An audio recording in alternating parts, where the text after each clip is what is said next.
Bebasnya Peggy, pengakuan saksi palsu Dede, hingga peninjauan kembali yang diajukan Saka Tatal, mantan terpidana di kasus pembunuhan Vina, seperti memperlihatkan pengungkapan kasus pembunuhan Vina amburadul. Ya, ahli forensik pun menyebut bahwa kasus ini harus dieksaminasi ulang dengan menguji setiap bukti secara saintifik agar tidak ada peradilan sesat dan orang tidak bersalah menjadi korban.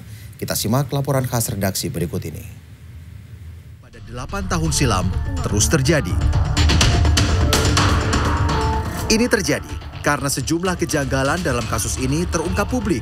Di antaranya, pertama, soal 3 buron yang tidak pernah ditangkap polisi sejak 8 tahun silam. Kedua, penangkapan buron Peggy Setiawan yang hanya dalam waktu singkat setelah kasus ini viral.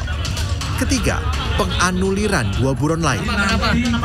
Keempat, Peggy Setiawan dinyatakan bebas oleh sidang pra-peradilan. Kelima, Saka Tatal menyebut polisi salah tangkap hingga dirinya dipenjara 3 tahun 8 bulan. Dan terakhir, Dede, salah satu saksi kasus ini, menyatakan kesaksiannya adalah palsu. Ya, saya bilang ke Pak Rudiana juga pada situ, Pak, buat dijadiin saksi apa? Anak saya yang meninggal katanya. Nah, sedangkan saya tidak tahu kejadian itu. Dan saya pun tidak kenal nama-nama dan muka, dan peristiwa itu emang tidak tahu sama sekali, Pak. Pernyataan Dede yang menyebut keterangannya kepada polisi adalah palsu dan diarahkan merasa membuat dirinya terancam. Potensi ancaman ini diungkap kuasa hukum Dede, Jutek Bongso. Melihat bahwa ada fakta-fakta baru dan kami melihat ada potensi ancaman terhadap para klien dan juga saksi yang kami akan ajukan, maka kami tadi sudah berbincang panjang lebar kepada Komisioner LPSK untuk segera memberikan perlindungan tersebut. Oleh karena ini penting untuk mengungkap fakta peristiwa Eki dan Vina di Cirebon. Amburadulnya kasus pembunuhan Vina akhirnya membuat Mabes Polri turun tangan. Pada Selasa siang, Bareskrim Polri melakukan gelar perkara dugaan keterangan palsu yang dilakukan saksi Dede dan AM.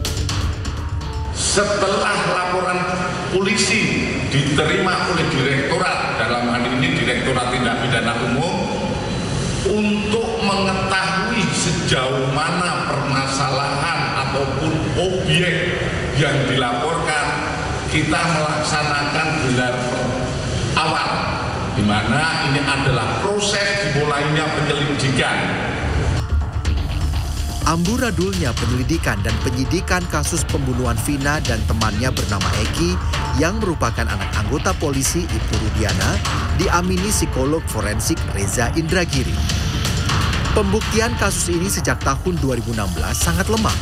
Ini terbukti tidak adanya pembuktian saintifik seperti uji DNA pada sperma dan darah, data forensik soal luka-luka yang diderita para korban, hingga data komunikasi elektronik pada ponsel korban dan pelaku.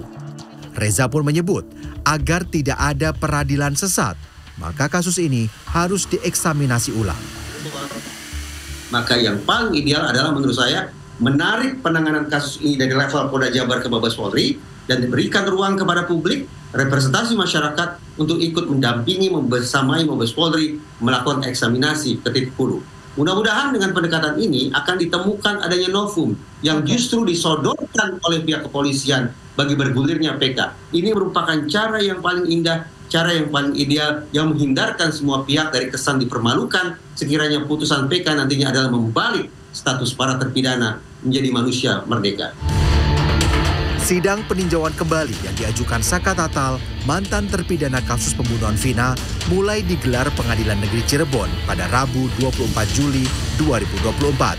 Saka Tatal menyebut, sejak awal polisi salah tangkap dan juga yakin 7 terpidana lainnya yang masih dipenjara sejak 2016 tidak bersalah. Tim Liputan CNN Indonesia. Majaya Depok, Jawa